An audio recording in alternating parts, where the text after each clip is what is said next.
Welcome, Excellent. everyone. I am so excited to have you here for our fifth and final session. We have saved the best for last in our Exploring Agritourism for Your Farm webinar series. We have talked a lot about some fundamentals and planning and regulations and risk and how to go about, getting in ideas and all sorts of things. But today we're going to hear some from some folks who have done it and have been in the place where they were thinking about agritourism and developing an enterprise and growing an enterprise and working through the challenges and making it happen every day. So I really thank Carl Chaney and Amy Ladd who are taking time to be with us today to share information about their experiences with us. So, without further ado, I'm going to turn it over to Carl Chaney in order to share about his experience with Chaney's Dairy Barn. So, Carl, if you introduce yourself and take it away.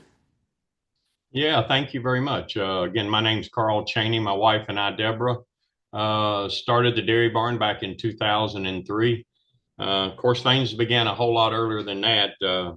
We've lived on this farm since 1888. I'm fourth generation. Our kids are fifth generation. Grandkids are sixth generation. In 1940, Daddy started milking two cows. He milked them by hand. And then by 48, he was milking 14 cows by hand. And that's when he got electricity here on the farm. In 62, Dad built a barn and we milked in that barn for 54 years, twice a day, every day for 54 years.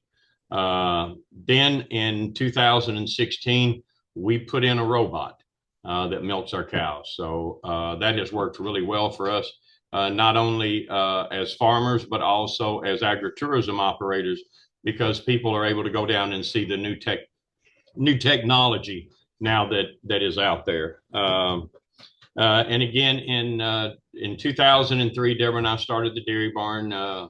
We were just trying to figure out a way to. I mean, here I am, fourth generation. I didn't want to be the one that screwed it up and lost it. And milk prices were not good. We were fortunate if we could make ends meet each month, and so Deborah and I figured we had to do something. And so then we kind of started down this trail of agritourism. We were just trying to make a living. Matter of fact, we still are just trying to make a living, just trying to keep the lights on. And what Deborah and I would like to do is to keep it and make it better for the kids and the grandkids after us. Um, in 2003, as I said, we opened the dairy barn. In 2008, we did our first expansion. That went really well. We were able to offer like burgers and fries and other stuff like that, and also gave us more of a dining area, which was fantastic. And again, I mentioned in 2016, we put in the robot. In 2017, one of the other things that was significant for us was that we put in a new playground. We had a lot of the same stuff that most people do on the playground, tires and everything like that. But we felt like that we wanted to do something a little bit nicer, a little bit different than everybody else was doing. So we put in a playground that you might find at your elementary school. And that worked well for us. And again, I'm going to give you information, and I think the first playground that we put in was about $150,000, and we had to think twice about doing that. But as we were getting busier and busier, we wanted to have more for our customers, and so we put that in. It was fantastic. I think that year revenues were up over $200,000, and we felt like, well, man, that worked pretty good. So then we added a couple other little pieces, and so we've about got it now to where we do. We'd like to add on, but since we put in the new addition, we'll probably wait and see how that goes. And then in 2024, we started our big addition, our expansion that we've got now. The dairy barn was around 6,500, 7,000 square feet, and we added over 11,000 square feet to it. So I'm going to change this as we move on. They tell me it's supposed to work. Wendy is the office lady here at Chaney's, and she's been with us, she said, almost 18 years. And without her help, I wouldn't be doing this because she's the one that helped me put it all together. Of course, that's what the dairy barn looks like. That's what the front of it looks like, has looked like for years. Now, this is some of the construction that we were doing. You can see the left picture over the far left, or over the jumping pillow. That was kind of the storage area, freezers and coolers. And then the one in the bottom where you see the silo is starting to come up is the new dining area. And then as you see the silo is kind of called Carl's Folly because it's still figuring out what we're going to do with it. I've got an idea. My wife's got an idea. So we're going to try to combine those and come up with something. This year we had picture opportunities for our kids for Breakfast with Santa, which worked really, really, really well. But as you all can imagine, when we started wanting to expand, we were looking at it around COVID, and COVID just made us step back and say, where are we? Where's everybody going to be? What's going to happen? And so we felt like we needed to wait. Well, we started in probably October of 2024, and it probably cost me a $500,000 to $750,000 more than if we would have done it before COVID. So, I just wasn't comfortable at the time. All right. Now, this is just kind of a picture of on your left, you see is kind of an architect drawing. The left at the top picture is kind of the old dairy barn, goes about halfway. And then from there over to the right is the new section. And then you can see the picture. You can see the parking lot. You can see the playground. We can park, I think, probably about 140 something cars. I remember before we were even through with the constructions, we had a day where I think it was donut for breakfast day. And I remember going out there and looking, and every daggone parking place was taken. People were parking in the grass, and I'm going like, we hadn't even opened the new section yet, and here we're already full. So I think we're gonna be all right on it. In the new section, we have an 80 chair new dining room. We have an ice cream serving area that's kind of unique. It's in a V shape. We used to have 2 ice cream cabinets that served 32 flavors as you came in the door. Now you go back to the back and we've got 2 ice cream cabinets on the left, 2 ice cream cabinets on the right that has the same ice cream. So when you come in, you can either go left or right to which side, which is not busy, and we can move people through a whole lot quicker and have a better customer experience. We have a great big storage room. You know how it is. You never can have enough storage area. Well, we got a big one, and we've already about filled it up. One of the things that I really wanted, which I thought would be cool, people keep asking us, do you really make the ice cream here? Yes. I mean, last year we made over 30,000 gallons of ice cream. And so what we've done is we put in a viewing area that's glassed in. That's where the machines are. So people or kids can walk up to the window and watch them making vanilla, chocolate, strawberry, butter pecan, wild now, brownie cow, any of the flavors. They can actually come up and watch them. Also, we put in a new 30 by 30 blast freezer that's around 22 degrees below zero. That's one of the reasons my ice cream is so good. We freeze it quick, and it stays hard until we move it to the tempering freezer. The tempering freezer is about 12 to 14 degrees above zero. Ice cream comes into there before it goes out onto the floor into the cabinets. It has absolutely worked fantastic, and we absolutely love it. All right. Now, I just wanted to mention some of the gift shop stuff that we have. Of course, I'm sure everybody has t-shirts and sweatshirts and stuff like that. And I'd love to go to a lot of your all stores so I can see what you all are doing. And you know how it is. You go, you see what other people are doing, and then if you think it works, you take it back to your place. I think Wendy pulled up here a little bit earlier that we sold 1,437 t-shirts this year.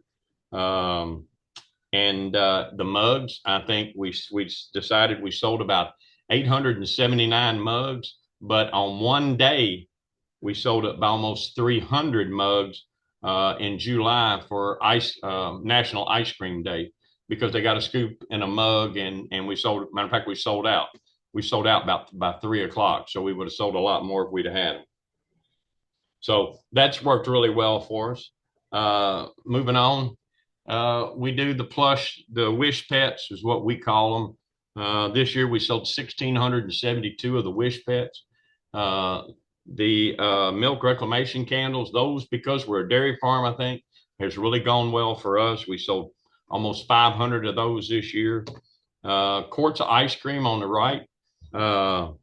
I couldn't believe it, but it's right. Our ice cream is around $9 and a half or $9.75 for a quart of ice cream, which I think is awful high. But we sold almost 6,500 of those this year. So the ice cream quarts sell really good. Of course, we put in a restaurant. You know, we were just thinking when we first got started, you know, you just can't just do ice cream all year long and hope that pays the bills. So we put in a restaurant. At the beginning, it was mainly cold sandwiches and soups. And then when we did the addition in 2008, we were able to offer more. In the upper left-hand corner, that is our Wagyu burger. My daughter and her husband actually grow the Wagyu. So everybody knows exactly where it comes from. You see the loaded mac and cheese there. We've wanted to do that for I don't know how many years, but now we've got it up and going, and it is a everybody loves that. Now my favorite is right there in the middle there. That's a gourmet grilled cheese sandwich, guys. It's like 4 different cheeses with bacon. It is so dadgone good. And then on the right is our chicken salad sandwich, which is what we started with all the way from the beginning. Now, one of the things that we absolutely love doing, and Wendy, the young lady here in the office, is a big part of this. Believe it or not, we've had people calling for farm tours since Wendy, what, October, November last year for this year? Yeah. Oh, yeah. Oh, yeah. So what we do is you see my tour wagon. I'm blessed to have good people. My son is one of them. He built the wagon for me. It's got steps, it's got seats, it's covered, it's got rails. Kids can't fall out. We get $8 a person for a guided tour down to the farm to see the robot. Now that does include a scoop of ice cream. In 2025, we had 9,694 people that did a guided tour down to the farm. Now that's at $8 a piece. And usually it's myself is doing the tour, or I've got a young lady now named Maggie that helps at the farm. She's been helping for over a year. She's gotten more and more comfortable as she goes along. And my niece Dory can always step in and help if she's needed. In 2025, we had 5,638 self-guided tours. Now, the difference between a self-guided tour and a guided tour is we're not there to talk to them. If you look over on the right-hand side, you can kind of see this is where people walk in. You've got bleachers on your left. We've got 2 TVs. We've got the robot in the background that they watch through the window. They can buy a ticket up at the dairy barn for $4. They can drive down, they can walk down to the farm. It surprises me how many people walk down to the farm. It's not that far, but it still surprises me. And then they'll go in and they'll be able to watch the robot. They can stay 10 minutes or they can stay an hour and just watch different cows come in. It takes about 6.5 minutes for a cow to be milked. The robot will milk 1 cow at a time. And it has been fantastic for tourism for us. We have a book, a sign-in book, and Wendy and I were looking at it this morning. We had just in the last 2 weeks. Now this is January, guys, but we had somebody from Pakistan, California, Texas. It's just crazy where people are coming from. And it's really cool because there's not many places that the consumer can go to the farm and actually see where their food is produced. Now, I know a lot of you all do that, but from the dairy side, we do this, and it's great for us because there's not much competition in the state for people wanting to do it. So we've been fortunate in that respect. Now, Megan had mentioned, you know, some of our events, and so the upper left-hand corner, it's something that we've been doing since I guess 2005.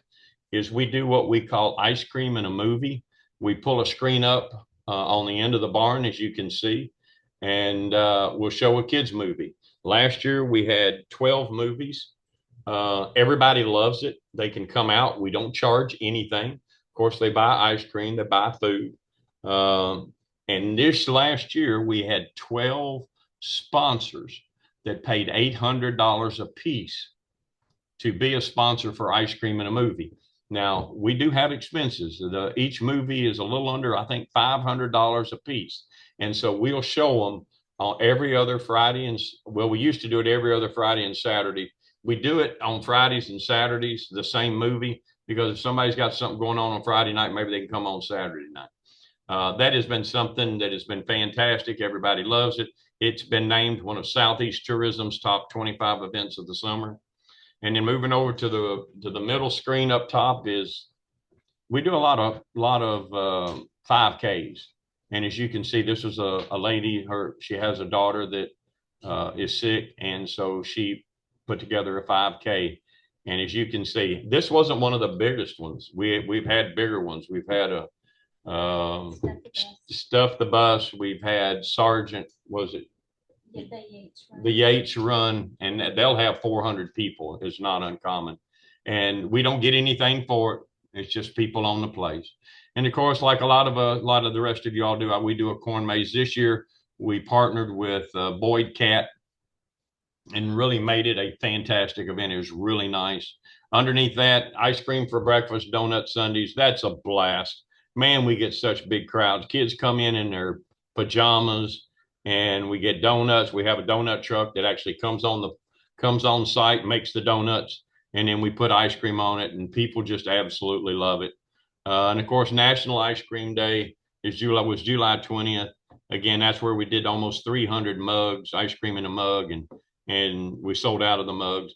One of the other things that we do is to the left, which is really cool to take advantage of the Christmas holidays, is Breakfast with Santa. And what we do is we have 10 sessions, and there's about 160 people per session. And they pay, Wendy, what's the charge? 20. Yeah, it's around eight for adults. It's $18. We keep it pretty hopefully where they can afford it. But what they get is they have a full-fledged breakfast like you wouldn't believe. They have crafts. We have a Santa Claus that comes in that people can get their picture taken with Santa Claus. We don't do the pictures. We let the people do it. And then the greatest thing for me is the last at 9 o'clock, when we do it on 8 o'clock on Saturday mornings, is I get to read "'Twas the Night Before Christmas" to the kids. And so this picture was taken. I was sitting right here where the bottom, and this was my crowd that I read to, and it was just fantastic. Matter of fact, the three big kids on the left, I'm sure their parents they probably didn't want to come, but this was the 15th straight year they had been coming to Breakfast with Santa. And once we got through, they took their picture, and they said they had a picture for every year of their kids. And I said, I would love to see that. That would be fantastic. So again, just trying to, work with the consumers in our area. Off-site, we do the one on the far right was at the Corvette plant. They had us make 1,800 half pints of ice cream. We worked with them on the flavor. It was the unveiling of the ZR1X, and you talking about an event. It was cool. There were people from everywhere there seeing the new ZR1Xs, and we got to hand out our ice cream, which was really nice. The middle picture is up at Western Kentucky University. We were able to put together an ice cream for them, and it's their signature ice cream that they sell on campus. And we call it Big Red Rumble, which is a white chocolate ice cream with red velvet cake and chocolate flakes. And that's the reason that we're able to go into Western and sell ice cream at basketball games, volleyball games, football games, baseball, softball, soccer. And that's a great opportunity for us. And then on the left was just taking a picture. We had that tornado that came through Bowling Green in 2021. And I think it wasn't that night, but the next night, there was a ball game up at Western, and we put up a sign and said 100% of proceeds will go to tornado victims.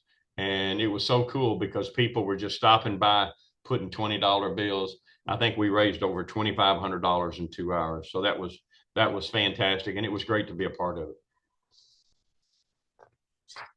All right. All right, my trailers, man, my trailers kill it, guys. I mean, we probably do 100, 125 events a year. We have a young lady, and that's her big job, is to make sure that all the trailers are taken care of. Over on the far left, you can see where we do weddings, and I think Wendy was just telling me we've already got like 7 or 8 or 10 weddings for this year. In the middle was the Duncan Hines Festival, and we had pulled in downtown, and yeah, that was Miss Dolly, which was really neat. And then if you look over to the right, we have our own Easter egg hunt. We give away 50,000 Easter eggs. It outgrew the dairy barn, and now we have to have it at a local high school. And so we put the Easter eggs out on the football field, and the kids go all the way around the football field 4 different times. It's really, really neat. And it's a great thing. We don't charge anything. We do coupons for free scoops of ice cream.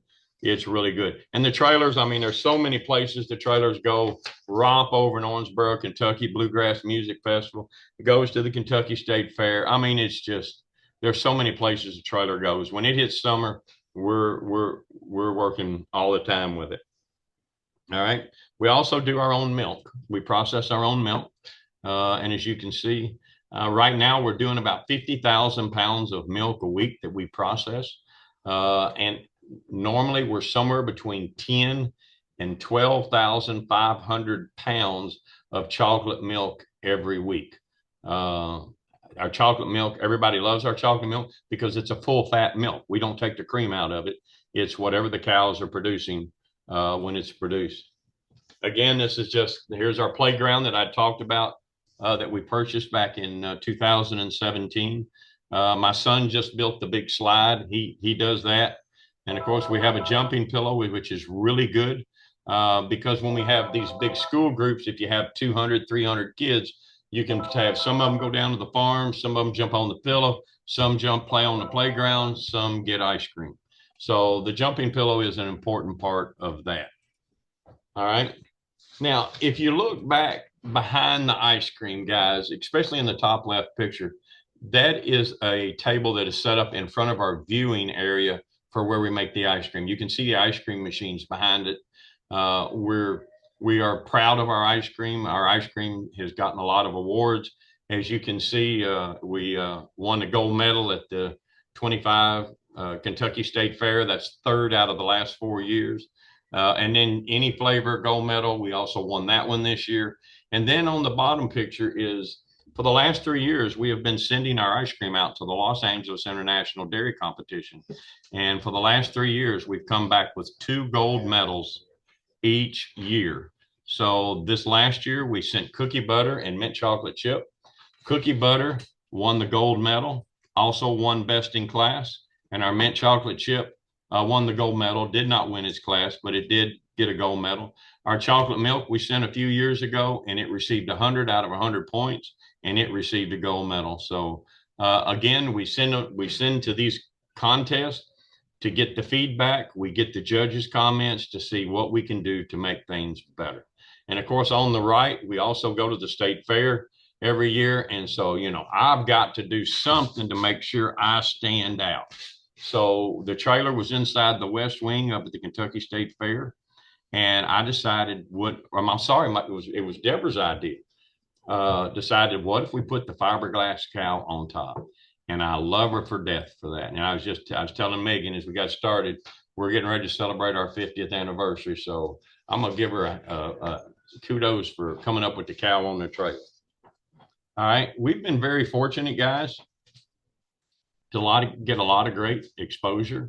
The picture on the left, if you look in the middle, you can see that's Guy Fieri. And they came to the farm. I forgot, Wendy, what year was that? Come on. They filmed in 2021. They filmed it in 2021. Okay. And She it, said 21. I think it was later than that. But they filmed it 1 year and then they came back and we had to wait a year before they showed it. So we knew about it but couldn't tell anybody. And it was really neat. You can go out there and look. It was season 2, episode 1. And they did a great job. Again, they really showed the dairy, the cows, and we really appreciated that. And then on the right, oh gosh, back, I don't know, 2008 or somewhere around in there, we were featured on the television show Justified. And you can actually go back and actually see that. Now, Megan asked me to come up with some factors of success. I don't know. We're still trying to be successful. We're working hard, and that's the number one thing that I said. You got to really be willing to work hard. And I'm sure everybody that I'm talking to out there knows that. Um, I'm a little over 70 years old, but I still will take a lot of the trailers. I do almost all the farm tours. Um, and I like to go to Western and scoop ice cream at the basketball games. And I've had people tell me that it's really cool to come and see the people that are actually that own the business up there working. I haven't been to as many games this year. Wendy's worked a lot of games and Joanna's worked a lot of games. Great employees, just like I mentioned. I mean, Joanna and Wendy, we got a new gentleman in the kitchen now, Jeff, that's doing a fantastic job. We hired Christian about 2 years ago. I thought I was doing a good job with revenue, but I want somebody really looking at expenses. And so he's been with us. I think another big thing about our success is we have different income streams. And I think that really helps us. It helped us during COVID, but I'm thinking we have tours, um, we have trailers, we have ice cream, we have restaurant, we have the jumping pillow, we have wholesale and retail milk, we have the gift shop, we have the state fair. This year at the state fair, we were there about 10 days and we went through about 500 tubs of ice cream. So we did somewhere around $75,000 at the Kentucky State Fair. Trailers, we did probably about $121,000 this last year in trailers sales. Wholesale ice cream, we have quite a few wholesale accounts, and we did almost $200,000 in wholesale accounts. WKU, basketball, baseball, softball, volleyball, we did a little over $100,000. Now that's a little bit bigger cut.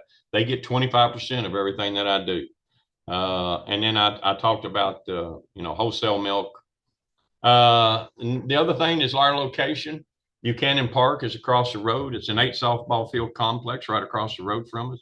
There's a new tennis facility, basketball courts, volleyball courts, and then a half a mile from us is one of the largest high school middle schools in the state of Kentucky, South Warren High School.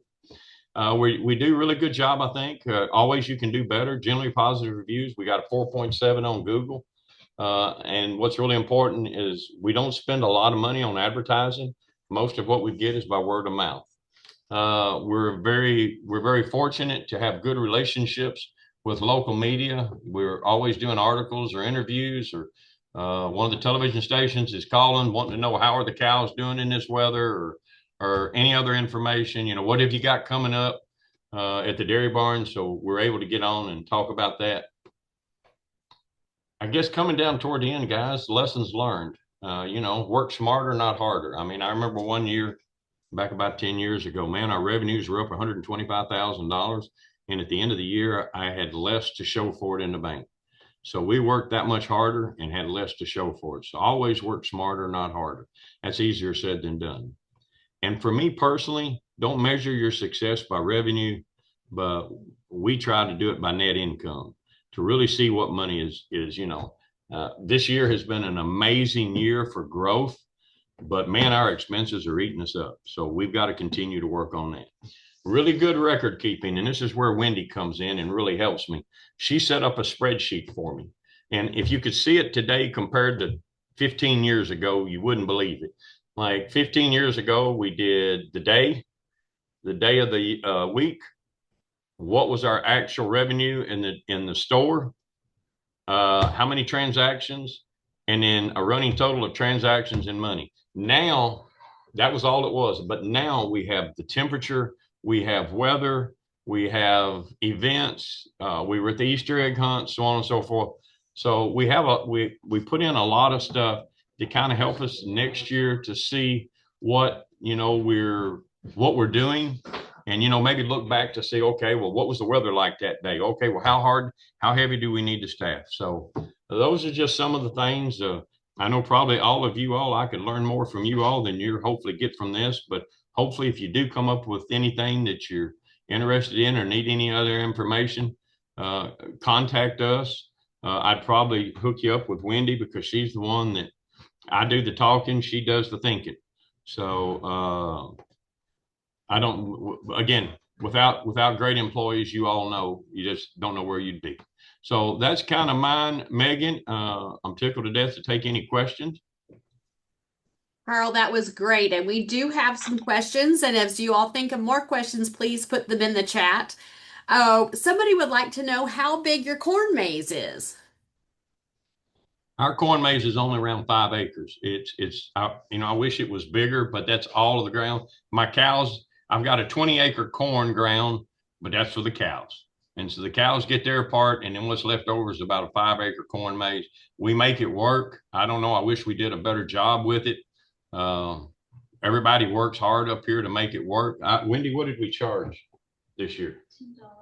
Huh? $10.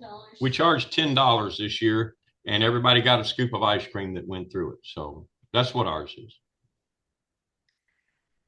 Corn mazes are often part of a larger experience like you all have there. So it's Yes, it's ma'am. not often the key attraction anymore. It's one piece of the attraction. So I think your sounds about right. We have a great question here. What was your first step when you originally started agritourism? And then how did you fund that initial startup? Wow. Um, well, we applied for a grant from the Kentucky Department of Agriculture. And again, we started the dairy barn in 2003. I went to the bank. Deborah and I did with our accountant that we've been working with him now for probably 40 years. And we went down to the bank and we kind of made our presentation. We had put together a business plan. I had a lot of people that were significant in helping me with that. And we took the business plan down to my banker and kind of showed him what our thoughts were and our plans. And and I can't believe it. We walked away that day with a commitment from him. And so we paid for it. Now you say, okay, well, what about the grant? Well, we did get, I mean, I think at the beginning we spent, I think into the dairy barn, I think we had about $550,000 is what was the loan that we took out. And I think we did get a grant like a year and a half down the road after we'd already started up for $50,000, which we appreciated. But it was still disappointing when later people would come up to me and say, we heard you got the dairy barn completely funded by the Kentucky Ag Development Board. And I'm like, I don't think that was the case. But we were fortunate to get what we did. And was there another part of the question? What was your first step when you originally started agritourism? Was probably the business plan. Or even before that, Deborah and I, we went to about 4 different states and researched what other people were doing. I know we went to Massachusetts to a friend of mine, went to a place called Cook Farm to see what they were doing, and they were making ice cream. And we're like, well, that's pretty cool, but we're going to process milk. And then we went to another place in Alabama. He was doing agritourism, but he was making ice cream. And after a little bit, we decided, maybe we need to start with ice cream instead of processing milk. And that was a smart choice that we made because the ice cream, you have pricing ability with ice cream. Guys, I'll be honest with you. Don't tell nobody. But we started the first year selling a scoop of ice cream for $1.75. And I mean, like for 5 years, we kept it under $2. Wendy, what is it now? $3.99. Oh, Lordy. Now we charge $3.99 for a scoop of ice cream. And this past year, we sold over 30,000 gallons of ice cream. So, you know, Yeah, I hate to raise prices. I hate to raise prices. But guys, if we don't stay in business. Absolutely. Such wisdom, such experience. Is your ice Yeah, cream because I'm available? old. Yeah. I'm not far behind. Is your ice cream available in any retail stores? Oh yes, we have quite a few. Well, not necessarily retail. We do a lot of ice cream shops all around, and we have been requested. We sell our milk. Our milk goes to Creation Garden, which then goes into Louisville, and then who knows where it goes. It goes about a 5 state area. Kroger's picks up our milk. They picked it up this morning, and it goes to about 40 Kroger stores throughout the state of Kentucky. And then here locally is our Houchins markets. They get our milk. Uh, they want our ice cream. And I just been putting it off because that's going to be a huge undertaking. That might be something we try to get into this year. Very good. How many employees do you have, and how do you find and then keep good folks like Wendy for 18 years? um, because I've got dirt on her, and if she leaves, I'm gonna tell everybody. Uh, we have, I think, I just asked Wendy that question this morning. We have about 60 employees. That does not include the processing plant, does it, Wendy? The processing plant is around 7 or 8, and the dairy farm has about 2 or 3. But and I tell you what, the reason we've been able to keep people like Wendy is you have to step up to the plate. You have to make this a job that I mean, they get to work with me is the best part, but then you also have to pay them what they're worth. And so we were a little bit behind, and so we've been trying to catch up. We offer 401ks, we offer medical, dental, and you know, a certain time off a year. So I think they'll stay around, especially, you know, if you're a good a person like I am. Wendy, is that the reason you stay around? No. She said no. Okay, well, whatever. Well, similarly, working with family and your spouse of 50 years, how do you how do you do that? I think sense of humor may be part of it. People have been commenting about that, but it's hard enough when you don't work with someone and in such a stressful industry. How do you do that? Wow, that's a really good question. Deborah and I are fortunate. We kind of give each other space. If there's something that she usually feels very passionate about, then you know, I might disagree, but I might have to back up a little bit. And I think the other way also. She's always told people that I came up with the ideas and she implemented them. So there's a lot of ideas that I had that she wouldn't implement. So that's kind of, you know, we could have had even more stuff. But anyway, but one of the things that Deborah does that's really good is, you know, it's hard at night to get your mind to just quit. And so Deborah uh, does a really good job. If she's laying there in bed, or even before she lays down, she's got a little notepad over there by the bed, and she'll think of something, and then she'll get up and she'll write it down. And because she wrote it down, she can let it go until the next day.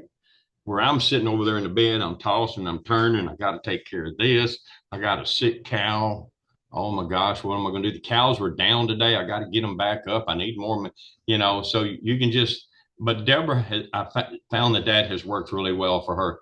And Deborah and I we're able to get along. You know, when we first started, I'm all about, you know, I want to grow revenue. I want to do a good job. I want to be successful. You know what's important now? I got a little 18-month granddaughter, and that's all that's important is our family from here on out, doing something to help them have it easier than we do. Carl, you obviously got a clear mission and vision and love that you started with the business plan. That's really key. We talked about that a little bit earlier in the series and some resources for that. We also talked about developing a brand and your target audience and marketing. So would you tell us a little bit about who you think your target audience is and how you've developed your brand to meet those? Uh, it's not the answer you want, Megan. Everybody, everybody wants ice cream. I mean, I women. What when he just gave me a note. Women, families, ESP. Our biggest group is women aged Oh, 15 to 44. I'm sorry. Wendy follows Facebook, and that's one of the things I didn't even mention, guys. I apologize for that. We've got about almost 51,000 likes on Facebook, and Instagram's about 8,000. But Wendy mentioned, because she follows this on Facebook, is a lot of women. And what's their ages? Like 18 to 44. 18 to 44. Some mothers. And it's families. But I mean, there's old people. I mean, even older than me come in here every now and then. And then there's young, there's little young kids, and so we're just blessed. As Deborah says, everybody loves ice cream. Everybody, and my ice cream makes you happy. So we're glad to be in that business. Absolutely. Okay, last question for you, Carl. And this is a good one, and I know y'all are working on this. How do you plan Oh, for succession when you're ready to go cruise more often, Carl? And who's going to take up these reins? we started that about 5 years ago, and I wish I could tell you that we were closer to making it happen. Our problem is we've got great employees at the dairy barn, and there doesn't. Deborah and I have had to step back, me at the farm and helping with processing, and Deborah really helping with processing, and then watching River Evelyn, our granddaughter, during the day as Elizabeth is helping with the processing. And so, we're working and doing all of that, but we've got three kids that are so dang successful. And they're each one of them. My son has a welding business. Elizabeth works for a company, and then her and her husband have Longhorns. They're doing the Wagyu, and she's helping with processing. And then Jessica has got a big family. She works at a big company as their financial person. And our plan was by now was to hopefully have them helping more than they're able to help, but it's just not happened yet. Uh, we did work with a lawyer to get this succession planning started. She had interviews with all the kids, and she just told us, she said, "You got three great ones, but none of them are ready yet." So maybe it's going to be the grandkids, because some of the grandkids help with different things. My grandson helps with processing. Isla helps me with some basketball games every now and then. So, you know, I'm getting older than crap, and it's time for me to start backing up a little bit, but probably not in the next 2 to 3 years. Anybody got any ideas? You can send them this way, because I'm all ears. Boy, don't we wish we had a crystal ball or something sometimes. It's a difficult thing. We're going through some of that even with my family ranch back in Colorado. What do you do? And so Well, that I figured you'd have all the answers. yeah. I sure wish I did. I wish I did. Yeah.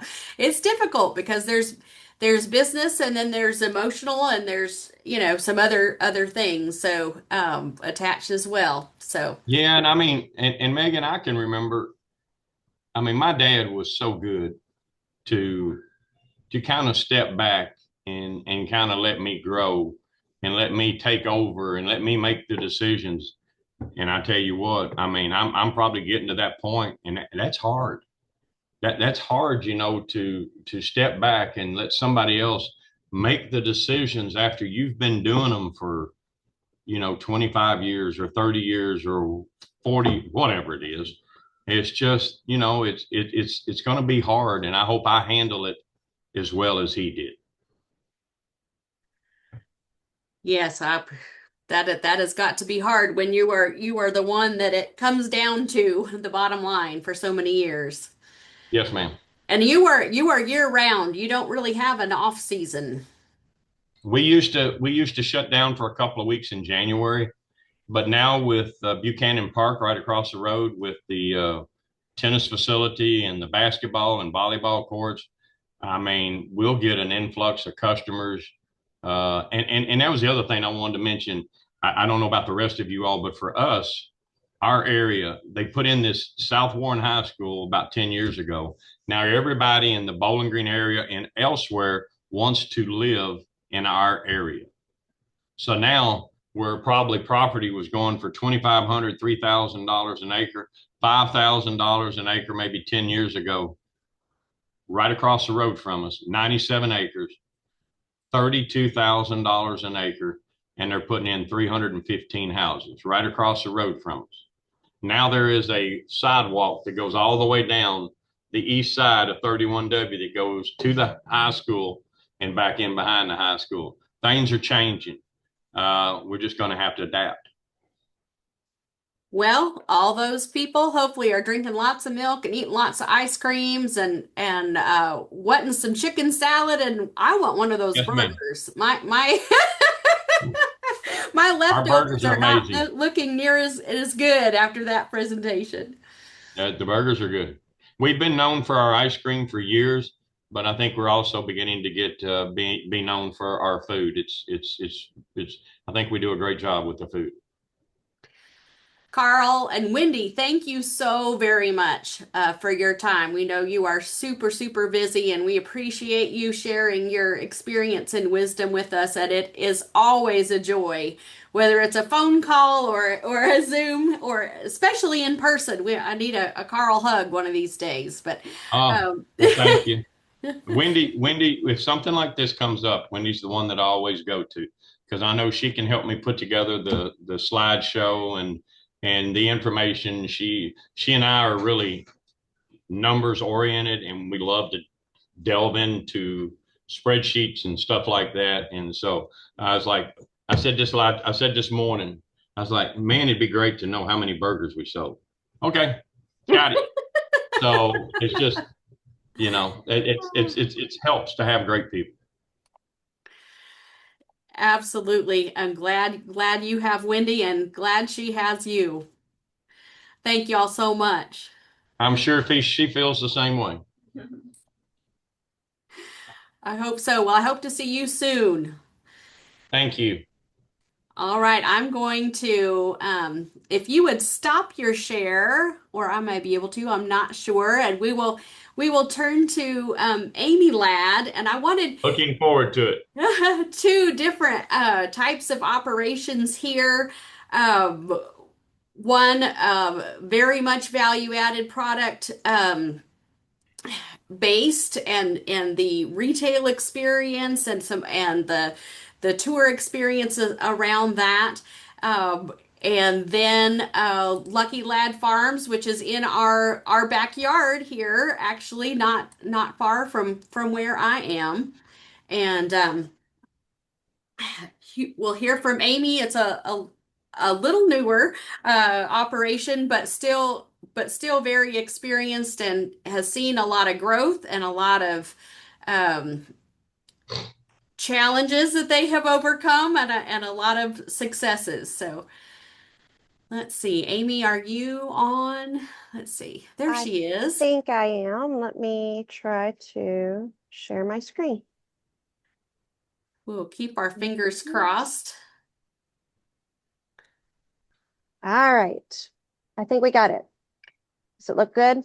It looks great. Amy, Okay. thank you so much for taking time to be here. Amy and I were once colleagues and co-workers in the center, and have been fortunate to stay in touch through the agritourism industry. And I really appreciate you taking time to share with us today. Absolutely. It's an honor to be here. I've worked with Megan on these types of programs before, and it's always exciting to have the opportunity to kind of visit with some new folks in considering expanding into agritourism. My husband and I, Jason Ladd, own Lucky Ladd Farms. We're located in Middle Tennessee. So we have a really good central location. Carl kind of talked about growth in their area. We also have a lot of growth in our area, about 45 minutes south of Nashville, tucked between two really highly populated counties. And Williamson County, the county next door, which is about 4 miles away, is one of the top 10 wealthiest counties in the nation. So that helps because that means our neighbors have some disposable income when it comes time to attract them. So I'm going to give you guys just a little bit of a business overview. We opened Lucky Ladd Farms in the fall of 2009. Jason and I are both first-time farmers, so we didn't have anything to go from. We actually bought our farm in 2008, just before the bottom kind of dropped out of the economy. So we got very lucky. Coincidentally, in our neighboring county we lived before, we sold about an acre and a half property there for $30,000 less than we purchased our 60-acre farm here in Rutherford County. So you can kind of see, having that county next door is really helpful. We initially started as a fall festival, and I'm picking up on some of the other questions that were asked earlier, so I'm going to give some backstory on that. I am very much a city girl. I grew up in Donaldson area. Jason grew up in Franklin. He is very much a country farm boy. And when we got married in 2004, our story started with a little pig named Charlotte. So we had a little potbelly pig. She was a pet. And I instantly fell in love. Then from there, Jason was like, well, if you're going to, you should really get some goats. They're a lot of fun. So then I started looking into breeds of goats that I wanted to get into. And we picked up some goats to raise. And then we went into some sheep. And before we knew it, I had a large collection of pets, which is what I called them. And, I would breed my pets, but I didn't want to sell the babies because they were super cute. And so after a while, our numbers grew and we had animals on our property, plus we had animals on a family's property. And my husband started kind of prodding me that I needed to figure out a way to start covering the feed bill because it was getting kind of high, or I was going to have to start selling some of my animals. And so I actually had stumbled upon agritourism, and seen and thought to myself, you know what? I think that people would love the opportunity to come out and interact with the animals and learn about, the farm animals and everything that I had learned. And so my husband proceeded to tell me that that was the dumbest idea he had ever heard, and no one was going to pay to do that. So anyways, long story short, here we are. And of course, I was right. So, we started with a fall festival. Prior to that, when we bought the farm in 2008, we had hosted a few little events, smaller events at our other property with some church groups and things like that to come out and see the animals.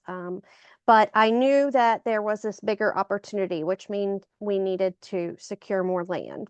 And my research initially started in the pumpkin patch corn maze era. That was when it was really starting to grow as an industry. And so our initial focus was just on a fall festival. And then we sort of expanded from that and added spring. And then the following year, we decided to stay open spring, summer, and fall, which is what we've kind of done for the last several years. And then last year, we also added a Christmas event. No, I'm sorry, not last year. In 2023, we added a Christmas event, and then last year expanded that to include a walk-through Christmas light display. So we started as a sole proprietorship And then in 2013, we wanted to better protect ourselves and offer a little bit of separation from the land versus the business. So we decided to become an S Corp. And that's how we still currently operate as an S Corp. Today, this year, we're open essentially mid-March through the end of October, and then 4 weeks prior to Christmas. In 2025, we had about 130,000 visitors to the farm, and we hosted 14,000 school field trip students on school field trips. We have a lot of staff. We have 15 full-time year-round staff that have salary and benefits. We do full benefits, much like Carl mentioned, health, paid time off, 401k with match, professional development, and there's many more that I'm probably leaving out, but those are the big ones. We also employ around 45 full and part-time seasonal staff during our off-peak season. Off-peak for us would be considered months that were open, but the attendance is lowest. So that would probably be the months of June, July, and August. And then peak for us, fall is still our biggest time of year. That's when we probably have close to 60% of our guests come out to the farm. And during that time, we'll employ around 200 full and part-time staff. Now, we start hiring at the age of 14. And there are some child labor laws, some requirements on how many hours, when they can work, and regulations to that effect. And so essentially, we often think of a 14 or 15-year-old, you have two of those to equal one adult, if that kind of makes sense. So that skews that number a little bit higher than if we were employing all adults. In terms of what we offer here at the farm, obviously we have our agricultural production. We are a farm first, and when we try to make business decisions, we keep that in mind. And this is kind of how our business is divided into different, what we call profit centers or revenue streams. So we have our agricultural production. We grow tulips, strawberries, sunflowers, other cut flowers.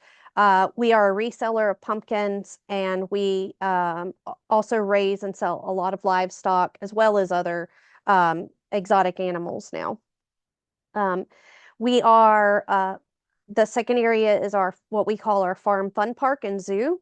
Some people may not agree with that terminology, but I specifically chose those words because when guests are looking for things to do in my area, they're not searching agritourism destination or in Google. So I use those words because that's how customers find me. The Fun Park and Zoo is admission based. It is our highest revenue stream, and we use a dynamic pricing model. That means that we price our admission rates ebb and flow depending on the crowd size that we're expecting and if we're offering some sort of special event or festival. So, you know, on a regular day, prices might be lower, but during peak season, that's when we're going to hit our highest prices. We also offer a discount online versus if they're paying at the gate. Typically, it's about a $7 to $10 difference depending on the day and time of year. Within the Fun Park and Zoo, we have animals. We started with all domesticated farm animals because that's where I got my start. And we're very education focused on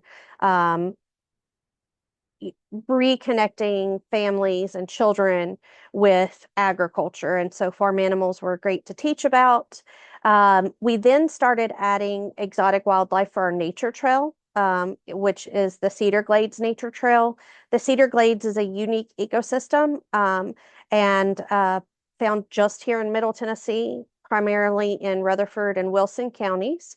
And here you can find in the unique ecosystem plant life. There's flowers and some other plant life that only grows here in these two counties, nowhere else in the world. And so as we were developing the nature trail as an educational opportunity, we thought it would be fun to add animals that people would find in their backyards. So things like raccoons and possum and bobcat and those types of animals were added to the nature trail to enhance our program and visitor experience. And then over the years, we've started adding more and more exotic or wild species. And the primary purpose of that is to just help attract tourism visitors during the summer months when we're slow and not necessarily producing as much in terms of our agricultural sides. We have playgrounds, we do wagon rides, train rides, we have a splash pad, and then a corn maze that we offer in the fall. We host a variety of festivals and events. They're designed primarily to support our seasonal agricultural production with some secondary planning related to, mainstream holidays or to simply fill our slower times of operation. Annually, we typically have 15 to 20 events and festivals throughout the year. We do many of the things similar to what Carl mentioned in terms of that. Educational programs, education has always been one of our primary focuses. And so we've reduced our education program. We used to have as many as 20,000 school kids, but we kind of pulled that back a little bit in recent years, and we're changing our program this year. We used to offer guided and self-guided. Prices ranged anywhere from $10 to $15, depending on the time of year, and whether it was a guided or self-guided field trip. This year, we're going to all self-guided. The reason behind that is 100% related to finding quality tour guides. It's hard when you're only doing field trips seasonally. We do them in a block in the spring and then a block in the fall. And trying to keep people employed during those other gaps is just very challenging. We also offer a summer camp program for children ages 6 to 12. We do 8 weeks of summer camp. Typically, we host about 40 kids per week during those 8 weeks. We offer adult farm tours. We don't do as many of those. We really tried working for several years to try to draw that crowd. And those would be geared towards things like the bus tours. When you have bus tours traveling through an area and they need stops for the buses. So they'll find a location that has food and retail and some sort of little experience to get the people off the bus, stretch their legs, and that type of thing. We also offer educational shows. An example of that might be our keeper talks. We offer 3 per day, so people are getting education about the animals, and that offers a unique opportunity. We host scout days with different educational activities planned throughout the day for the scouts so that they can earn patches and badges. And then I think about 2 years ago, we reintroduced mobile outreach. Early on, we offered kind of like a mobile petting zoo and things like that. We no longer do those at fairs or festivals. We decided that our time was better spent here on the farm, even though it was great revenue. It just was spreading us a little too thin. But now we do mobile outreach. However, the difference being is that those programs are designed for schools. So it's where we would be taking animals into a classroom and teaching about, mammals or reptiles or different things like that, depending on the program that they choose. We also have a large food service and bakery. I believe that in peak season, we have 6 food service areas licensed by the health department. And then we have a large bakery that is also licensed by the health department. The purpose of adding the food service and bakery was really to provide supplemental income, and those are both very significant combined supplemental income to our other revenue streams. We sort of change our food and bakery offerings to support agricultural production or whatever themed events and festivals we have going on at the time. So typically our menu will change at a minimum 4 times a year, sometimes 5. This allows us to introduce new products and test them and keep variety going. It also helps us address growing trends in the food industry, just people who are interested in food tourism altogether. We do value added in our strawberry season. Lots of foods and treats and things like that include the strawberries that we grow. In terms of retail, that's another profit center for us. Again, it's a supplemental income stream.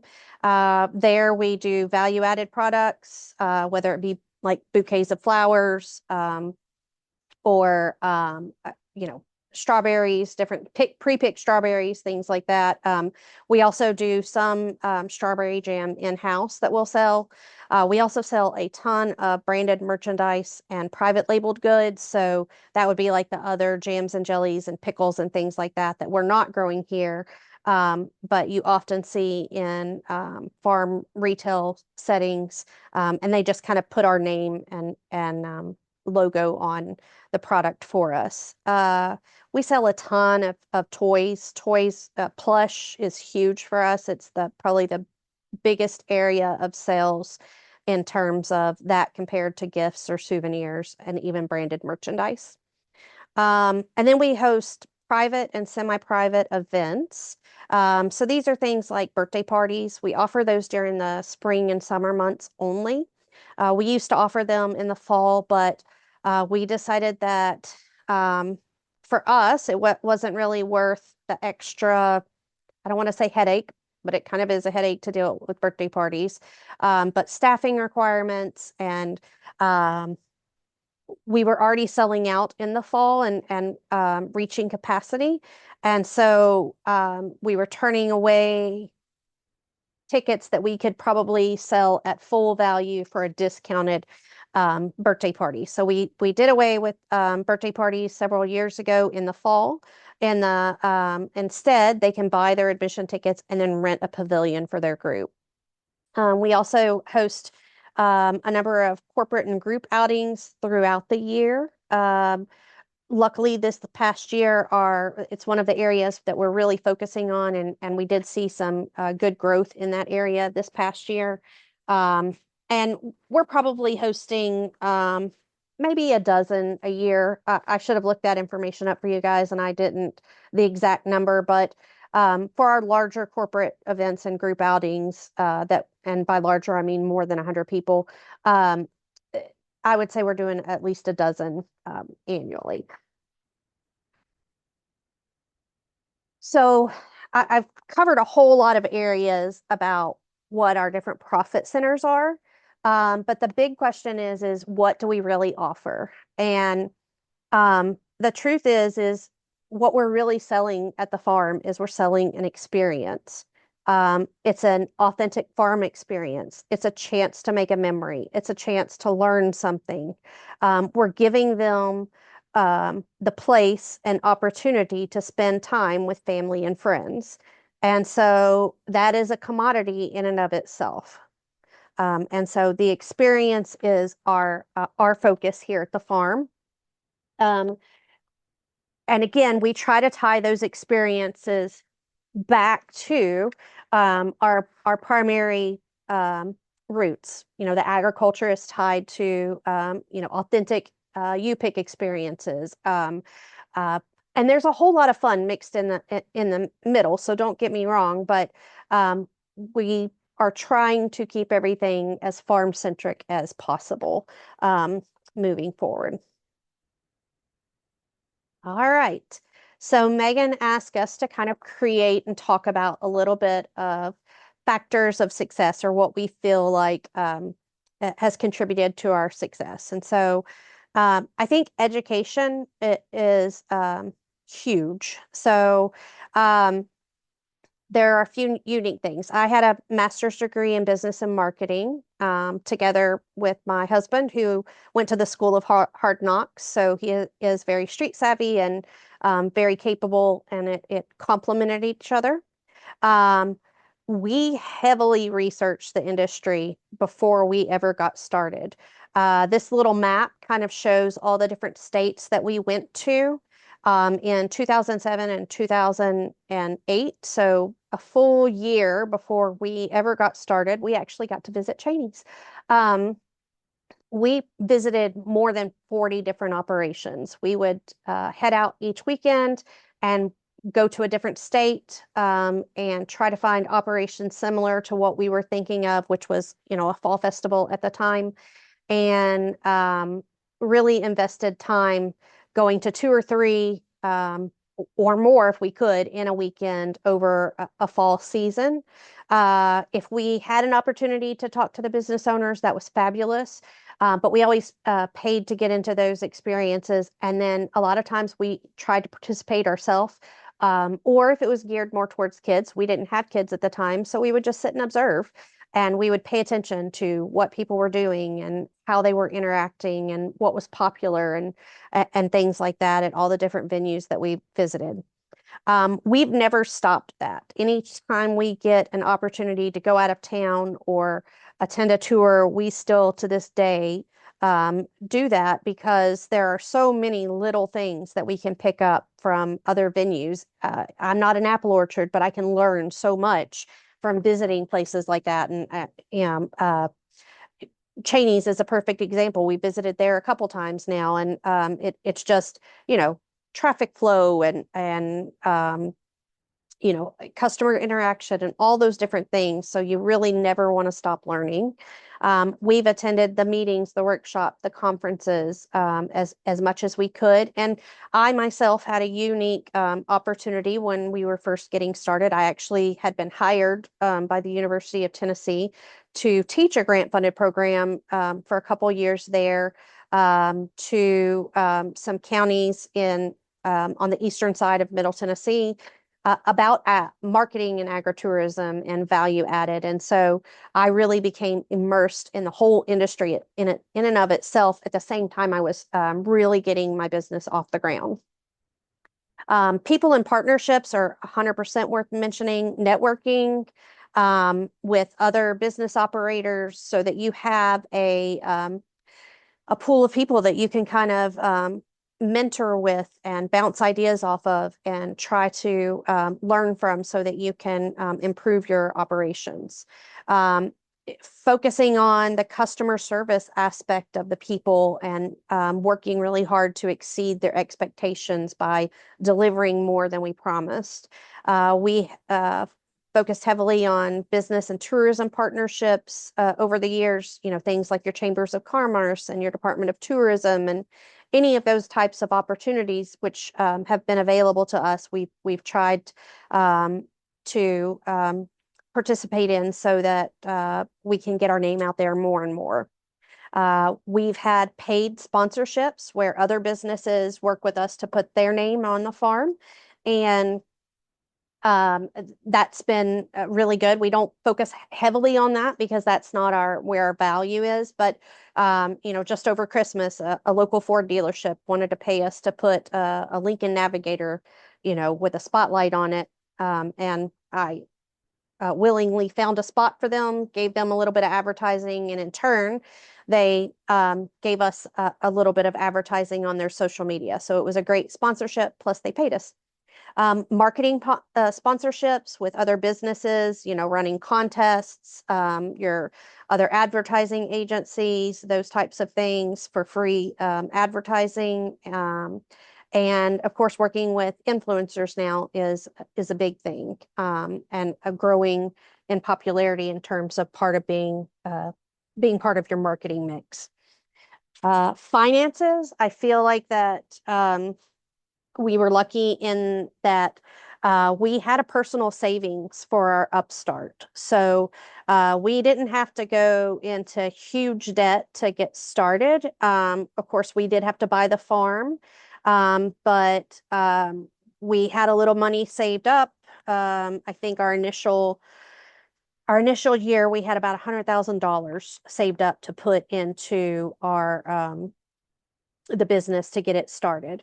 We've always operated on a theory of carrying very little to no debt, if at all possible. We've tried to pay for large projects once we've saved the money.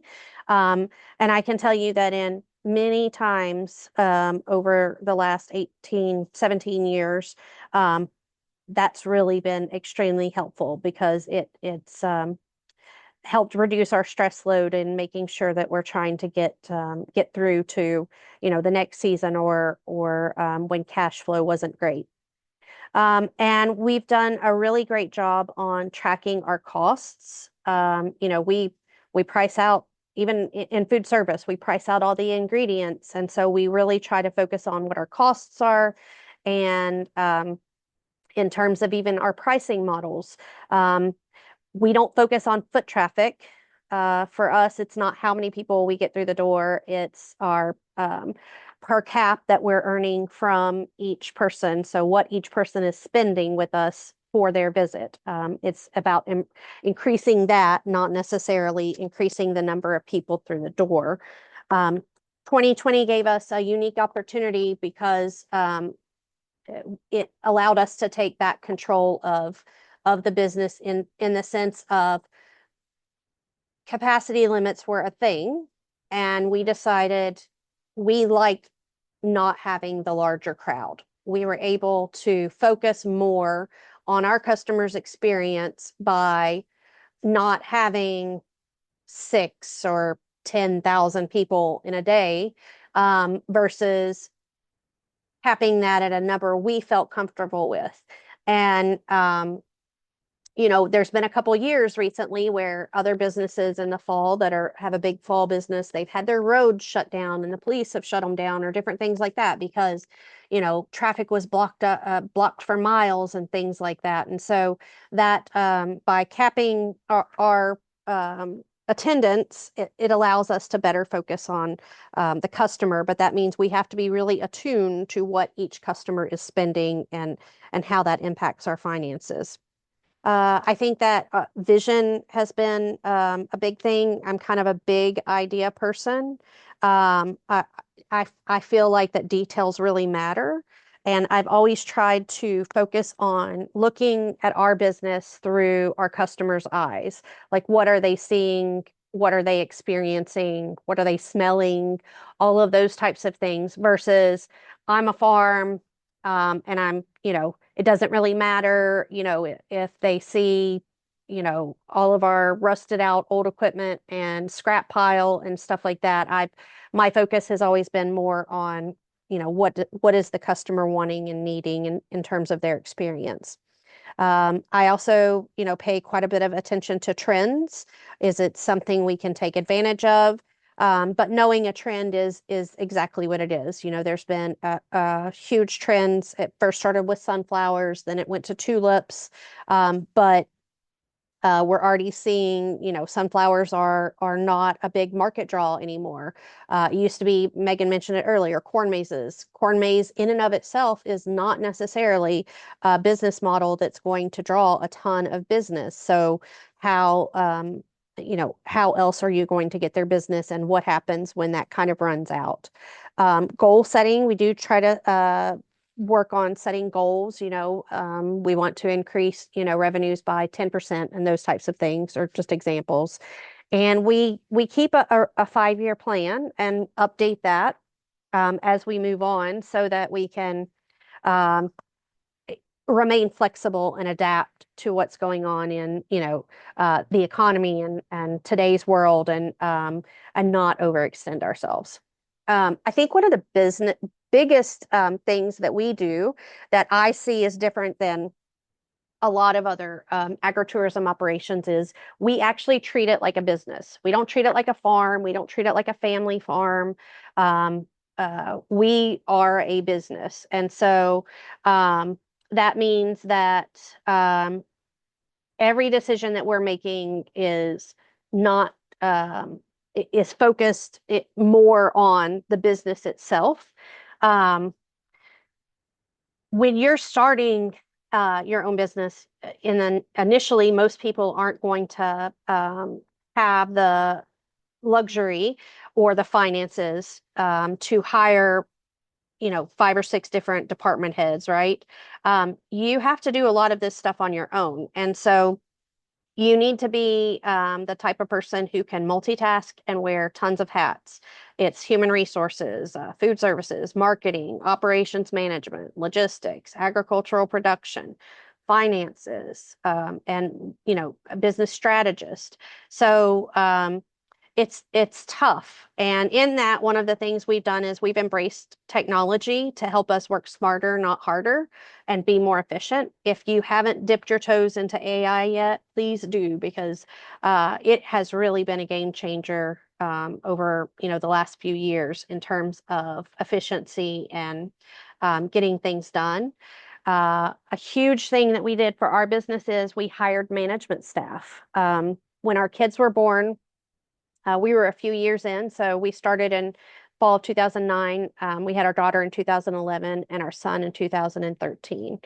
And when my daughter was about 3, I felt like other family members were having to keep her more than I was getting to see her, um, uh, and or both of my kids during certain times of the year. And I just felt like something's not right about that. So I thought about it from the business perspective, and um, the answer was obviously to lean in on more staff and um, create an organizational hierarchy with a management team.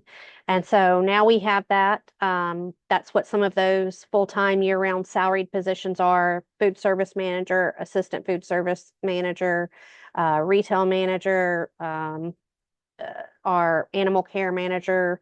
We have a maintenance team manager. So those people are responsible for those different departments and help us improve and grow in those different areas. And then also, I mentioned the organizational hierarchy. It's important for you to ultimately decide, especially when you're working with family, um, who gets the final say. Because working with family is not at all easy, especially a spouse. And so, um, I can't imagine well, a spouse or parents, it's a little bit reversed for us. My mom works for me. And so that dynamic changes in the work environment pretty drastically, right?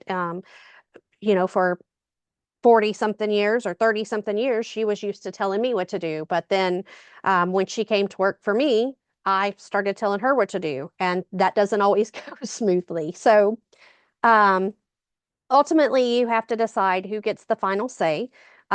We set our business up when we did the S corporation. I am the majority shareholder, so that we could also qualify as a woman-owned business. And uh, so as the majority shareholder, ultimately, I get the final say. Um, I think that in terms of personality traits, uh, you have to be a natural risk taker, but you want to take measured risks. We try to research everything we do. We don't, not to say we've never just, flown off the cuff and tried to implement something, but we do try to make calculated, measured risks when we are adding something new or spending a capital investment. You have to have that willingness to put in the long hours and do whatever it takes to, get the job done. Initially, before we hired those managers, we we worked like crazy. We probably worked 7 days a week, and a lot of those days were 15-hour days. So um, but there was a point where we decided it's time we put our family first. And so um, we established work hours, and we, step away and we let the managers run the business for us so that we don't have to be tied to our operation 24/7. We've been able to go on international vacations, like to Europe and to uh, gosh, I can't even, Australia and other places like that, where our management staff is able to run our operation for us in peak business situations, opening weekends for the entire year, or busy fall seasons. It allows me to go to my son's baseball games and my daughter's, choir performances and all those little things. And that's because I've established work hours. I don't always check my email every night when I go home. When I clock out, even though I don't clock out, but when I leave, unless there is just something that, I'm absolutely watching for, I don't, I don't answer emails. I don't answer social media, and I put my family first, and I separate business life from family life. And that's even harder when you live on the farm like we do. So it is a something you have to work at on a daily basis, but it has improved our life drastically since we've done those things. And really, you have to be a person who can carry high loads of stress. It's not. It's not a job for the faint of heart when you have an agritourism operation. Weather is highly dependent, crop yields are highly dependent, and so many of things are completely out of your control. And so, if you haven't planned properly, or even if you have, the amount of stress that you carry can be overwhelming at times, and you have to be able to learn to manage that and find ways to focus on your overall wellness. In terms of marketing, early on, we spent about maybe 15% of our gross budget on marketing. Now we're primarily word of mouth. When we do some new introductions, we'll run some ads. But now, early on, we were highly diversified in our advertising and marketing. We would do radio, TV, online print. And billboards. But because we've built a pretty large word of mouth following, now we're a little bit more simplified, and about 90% of our marketing is done online or through social media. We currently have about 63,000 Facebook followers and around 25,000 Instagram followers. We do have a TikTok account, but we don't really spend a lot of time or focused on developing our TikTok marketing, because for us right now, it's just not where we're finding our target audience. And for that, it's more about social media trends, not necessarily. So even if you're getting a following or likes or different things on TikTok, it's not necessarily people who are actually going to come shop from you or visit you. And a huge portion of our success has been related to diversification. We've diversified our operations. So again, it was just fall. Then in the summer added sunflowers. 3 years ago, we added tulips in the spring. So all of those things have allowed us to kind of extend our seasonal offerings. Christmas is done primarily just to help pay for staff benefits. So the um, the 15 people who work year round, that's what we do Christmas for, is so that it helps pay for the health insurance and all those other benefits that I mentioned that we offer. And another thing that diversification has done is it's allowed us to leverage secondary revenue opportunities that complement our primary product offering. So things like selling animal feed, or behind the scene encounters, educational programs, the food services, the retail, and those types of things. So I think it's important to mention that what has kind of made us unique. I feel like it's because my husband and I balance each other's personalities. Again, city girl, business and marketing background, very detail oriented, big idea person, and love animals. He, grew up on a farm, has a lot of construction skills, very hard worker. He is the budget-minded person in the relationship. He is the people person in the relationship, and he absolutely adores kids.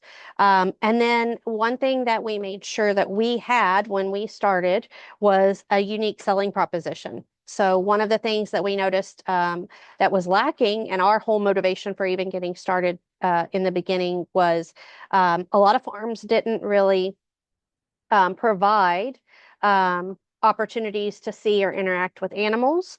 And I imagine that that's because of the higher risk that they entail and the level of care that's required. But animals we had, and animals made us different. And so we've leaned into that over the years in terms of sort of setting ourselves apart from, your other pumpkin patch or corn maze or other agritourism um, uh, operations. Lessons learned. We sometimes joke that we're the most lucky farm there is. So we might have jinxed ourselves by putting lucky in our names because we certainly over the years have not been lucky. We probably are the poster child for if it can go wrong, it will. And it's not for a lack of preparing. So in every situation that we've encountered, plans were already put in place to address the situations. However, it doesn't make it easier to go through those types of things. So in 2019, luckily we had those managers in place because in the peak season of fall, Jason's father passed away on a Thursday and my father passed away the following Monday. There was another farm in Middle Tennessee during that same time period, really almost the exact same time period, who also had a father pass away. They had to close for 2 weeks. They lost 2 weeks of their primary revenue, peak revenue, out of their fall season. But luckily, we had put the plans in place. We had managers. They continued operations and carried things forward so that we were allowed to kind of step away and grieve and process those losses and not have to worry about keeping the farm open or refunding tickets and all of those types of things. Some of the bigger lessons that we've learned, projects will always take longer and cost more than expected. I cannot recall a time when a project got finished faster and cost less. It's important to learn the nuances of crowd control and parking. We had customers our very first year almost get into a fist fight over kids cutting line to go down a slide. And parking is a real and serious issue, and something that you got to think about. Signs and fine print are never read, but they are 100% necessary. So luckily, we do have tons of warning signs. We have the Tennessee Agritourism liability warning signs. There's also an equine warning sign. There's a bovine warning sign. In addition to that, we utilize waivers, and, we warn people about all of the risks that occur. And it's not fail proof. You can put all of these things in place and, we still had an E. coli outbreak. There's a lot of misinformation about the E. coli outbreak, but it happened nonetheless. And, so it was something that we had to go through. We've had a major structural fire where a building burnt down. And, you're having to do inventory claims or asset claims and things like that with your insurance company. The COVID-19 pandemic in 2020, what business ever expects the government to come in and say, yeah, you're going to have to close your doors for a set period of time? We pivoted. We started selling groceries and prepared meals, and instead of having to lay off our key staff, we adapted. And toilet paper, we could have access to toilet paper, so we sold toilet paper and we made it work so that the people that we employ still had jobs. I will 100% say that working with the public will make you not like people. It's sad, but it's true. It makes you sometimes question humanity. But customer service is not for the faint of heart. And I really feel like that everybody should have to work in customer service at some point in their life. They should have to work in food service, and then they should have to deal with the unreasonable 1% that we like to refer to, so that they can see how unreasonable people are sometimes. Again, you can never be fully prepared. It doesn't matter what we've done, we probably oftentimes we have safety manuals, we do the training, the insurance, the signage, all those different types of things, but it doesn't prevent things from happening. Let's see, some in the most recent years was in May of 2024, a tornado had a direct path through our farm, and we ended up being closed for approximately 3 weeks. We did as clean up as quickly and as fastly as we could, and we had to modify some operations, but we were able to get back open again so that we could keep staff employed and so that we could continue collecting revenue to keep the farm afloat. Um, We've had workers' compensation claims from, slip and fall on ice with a broken arm. We've had one young lady who was told by 3 different managers not to stand so close to a heater, but still, disregarded those warnings and caught her clothes on fire. We've dealt with, the economic impacts of um, lost festivals and events due to weather, crop losses. Currently now, there is the economy is in flux, and so dealing with all of those types of things, it's just we can never be prepared. Change is inevitable, and you've got to be willing to adapt and flow and flex. I mentioned that working with family is challenging. And having employees is really a catch-22 because employees give you some freedom and allow you to scale your business. However, they're never going to do it the same or exactly like you would. In many times, they're not going to do it as good as you want, but your goal is to find people who are better than you, and that's very hard. Dealing with especially your part-time and seasonal help, it can be very frustrating. They'll tell you, oh, I'm available to work, all of these days. And then you start scheduling and, oh, well, I'm not available this day and I'm not available this day. And we have a love-hate relationship, but it is a necessity. Work-life balance is critical. I mentioned earlier, always look for ways to manage your stress and reduce burnout. Um, and I think a big thing that we've learned is bigger is not better. So when I talk to a lot of upstarts, they see these operations that have been around for a while. They hear these large numbers and they think, oh man, that's what I want. That's what I want to do. And you really need to question yourself, is that really what you want to do? Because bigger doesn't always mean more profit at the end of the day, right? It's all about economies of scale. And so if you just because you're bringing in a higher revenue and all of these people or whatever doesn't necessarily mean that your expenses stay the same.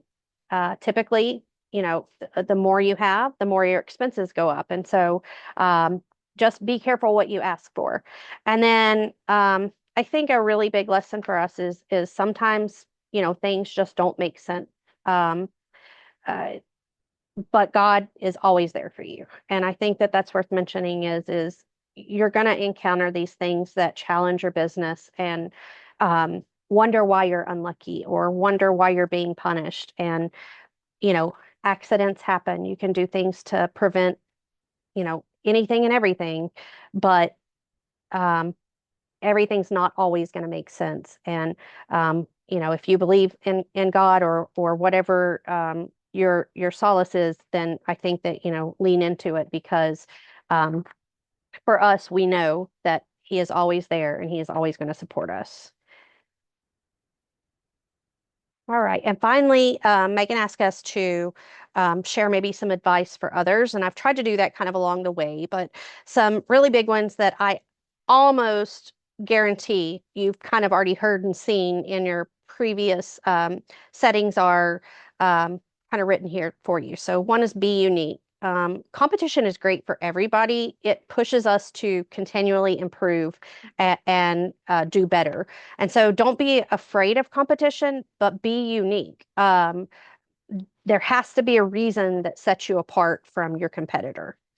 Have a written plan with measurable goals. If it's just in your head, then you're not as likely to have success with it than if it's written and thought out and has something to kind of go back and say, okay, yeah, I did that. Um, have a written budget. Uh, this is one thing that we sometimes still, even to this day, struggle with, and we're trying to work on. But we're trying to break down budgets and have written budgets for each of our departments. With the cost of everything going up, including labor, and just the expenses, everything's really high. Um, Focusing on your finances and having a written budget so that you can help control costs is critically important. Um, Invest in marketing. I feel like that for many upstarts, marketing is the last thing they think about, right? They put all their time and effort into getting things ready, making the business ready to open. And they spend all their money there, but they forget to put some money aside to promote and advertise and market the overall business. And so marketing isn't all about spending money, but you're going to need to initially spend some money to help, grow your business. Um, Manage your risks wherever possible. Sometimes people are like, oh, well, it's better to just ask forgiveness. Well, that's not always the case, right? You want to educate yourself, you want to know the risk, and 110% you need to buy the insurance, right? It's having a warning sign is not enough. So you want those protections there so that when those lessons learned appear, you have some financial support to help in aid in the recovery. Um, I heard Carl mention something about going out of town and taking a vacation. You absolutely have to take vacation and time off. Burnout is a real thing. Again, the stress is high. So run it like a business. Plan your vacations. Take your time off. Have someone cover for you. Do it in an off season, whatever you have to do. Don't work 7 days a week. That was one of the worst things we did. We were exhausted. We weren't thinking clearly. Mistakes were made. We switched to thinking we had to be open 7 days a week to deciding how many days a week we really needed to be open. That was a game changer for us. And allowing ourselves to take time off from our business each week is critical. Um, Jason's still not the greatest at it. He will still work 7 days a week, but he will take off time if there's like family things and that kind of stuff. So he will step away. And then plan for retirement. We're not quite at the same point that Carl and them are in terms of retirement and transitioning to our kids. Our kids are now 12 and 14, almost 15. So we've got a little bit more time to plan for that type of business transition. Um, we are, however, planning now for our retirement, right? So we get a paycheck each week. You need to get a paycheck each week. You've got to pay yourself. And then we take a portion of that. And that was one of the benefits of introducing the 401k is we're able to have a retirement plan in place and think about, what are our needs when we do retire. I don't anticipate that we're going to gift the farm to our children. Our plan is for them to buy it if they're interested, but um, things change, life changes, and we haven't finalized those decisions. But that's outside of that, we are still trying to plan for our personal retirement, irregardless of the business. So that is pretty much what I've got for you guys. I'm welcome to accept any questions if there were any questions as we went along. Amy, that was so rich with information. You packed a ton of really great wisdom into that. We do have some questions here. One is about benefits. They were wondering, if you'd be willing to share how you handle like medical insurance since you are both employed, at the farm and nobody's off farm. Right. So when we decided, one of our reasons for offering health insurance and just benefits in general is we wanted to be competitive to attract talent from your other corporate type businesses, right? And in order to do that, we developed a pretty, I think it's a pretty nice benefits package for a small business. Most don't offer it. But the way ours is structured is you have to be a salaried employee to qualify for the health insurance.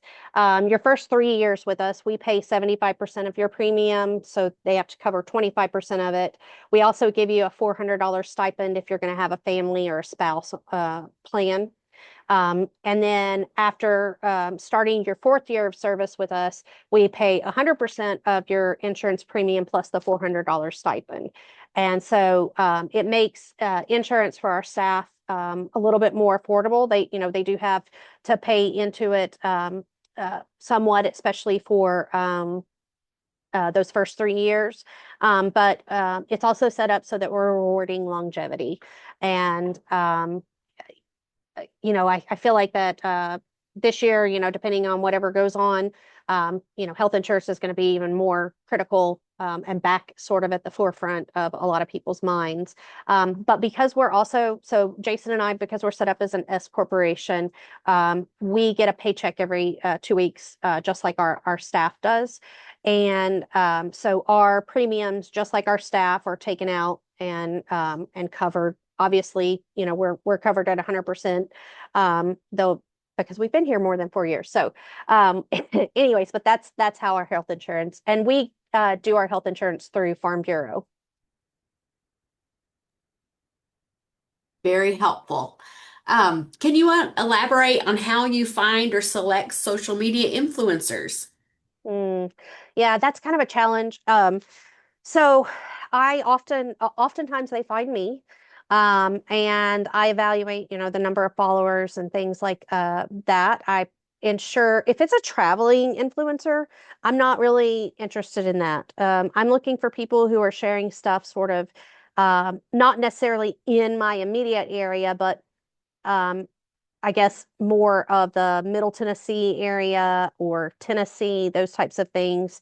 They have to be aligned, their audience has to align with my audience, and our audience changes depending on what the event or festival might be. I mean, obviously families.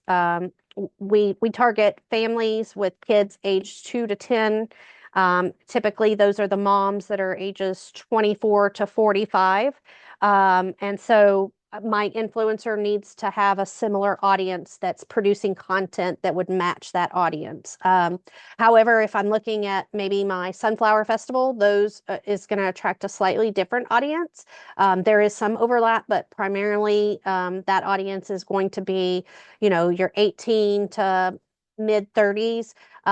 They're very much into Instagram, or even the TikTok sharing and things like that. They're looking for a friend's day out or a date or those types of things, but it's all about like pictures and things like that. So that audience is a little bit different. So it kind of just depends on what they're approaching me for. Um, Oftentimes, like for fall, I won't do any paid influencer partnerships because I'm selling out at fall and I don't really need that. But if it's a newer event, then I will consider like our Christmas event. If they're coming and they want to visit, then I'll, depending on the level of followers they have, I'll comp them tickets and comp them some food and some different things like that. But very little do we do in terms of like paying them, $500 or $1,000 or those types of things.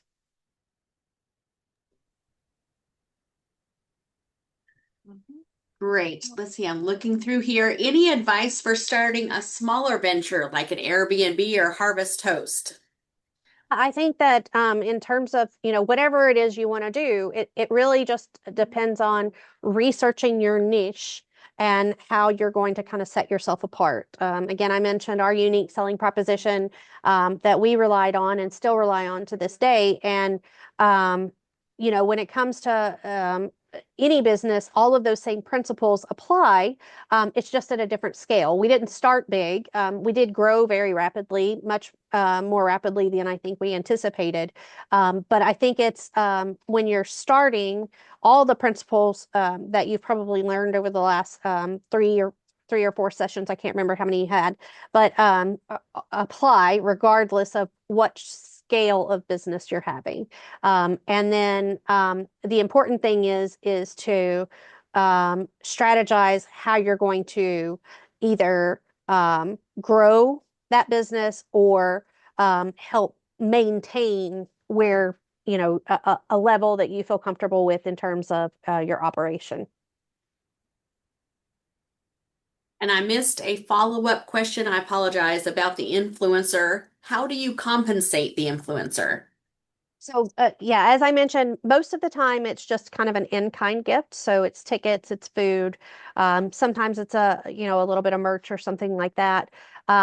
Occasionally there will be a formal, well, they're all formal agreements. I do make all of them be in writing, but occasionally there will be a fee that they're going to charge.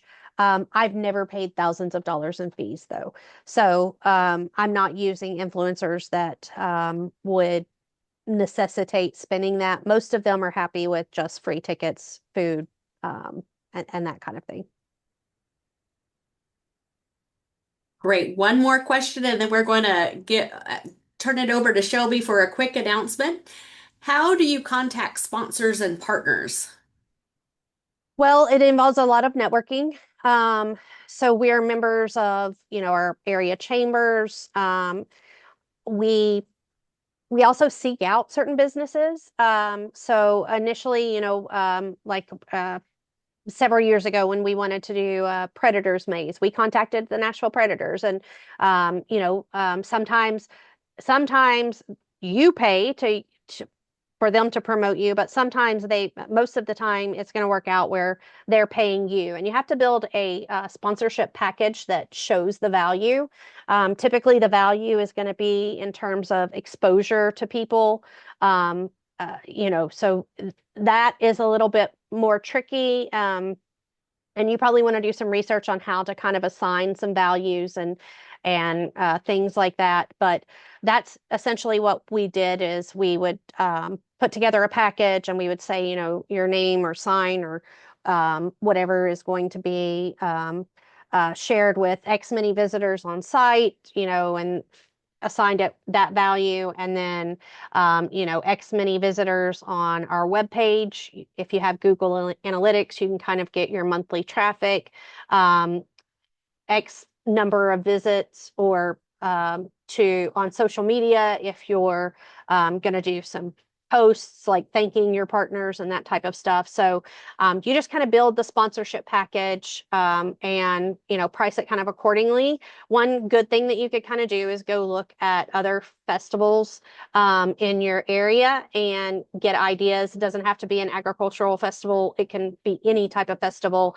And a lot of times they're seeking out sponsors for their event, and you can kind of use it as a way to gauge and model what other businesses in the area may be willing to do, and what type of value they're receiving in exchange for that.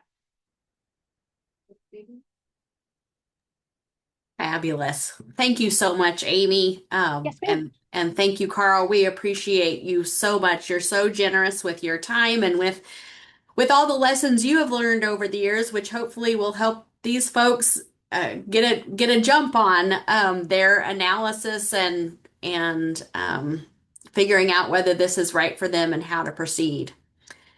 I am going to share and turn it over to Shelby Corwin, who's going to tell us about an exciting opportunity we have to learn some more about agritourism.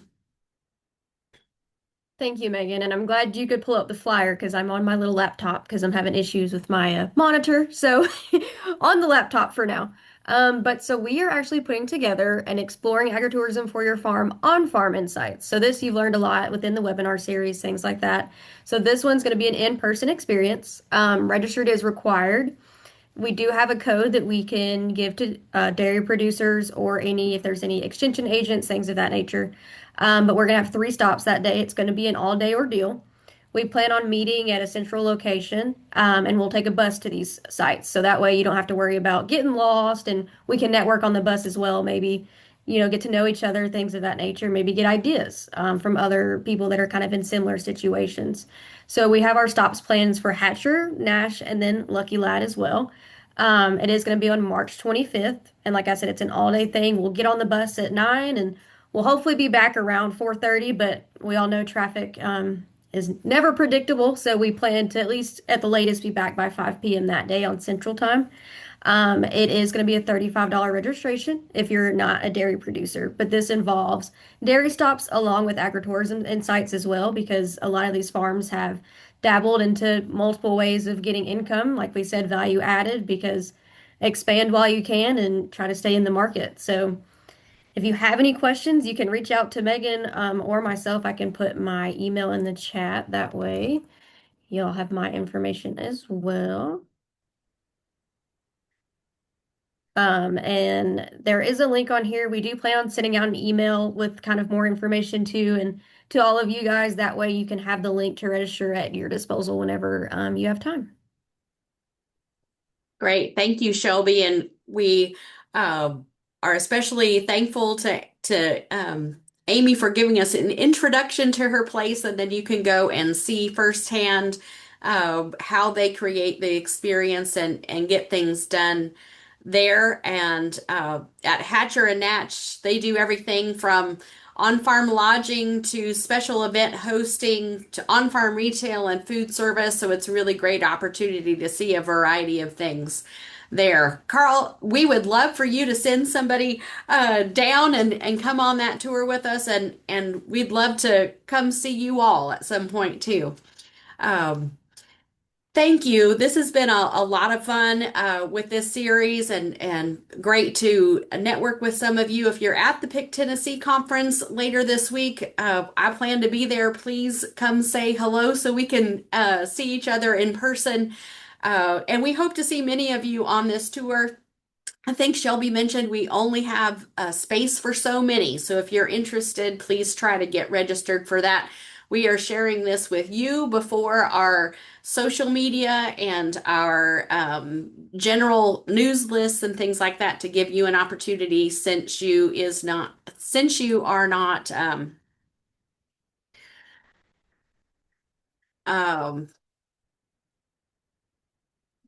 since you took the time to do this. Let's see. The tour is going to leave from the Franklin, Tennessee area, and we're going to give registered participants that information because we don't want folks showing up last minute. So when you register a few days prior, we'll give you all the details about where to meet. And hopefully that's working. I will get the other link as well, the longer link, and put it in there and check that. Whoops. There's too many tinies in that one. Uh, and finally, please remember to submit your attendance and feedback form. Let us know how we can improve this or what else you need after this. Oh, thank you, Shelby. Um, and please feel free to reach out to us or any of the speakers as you find more questions.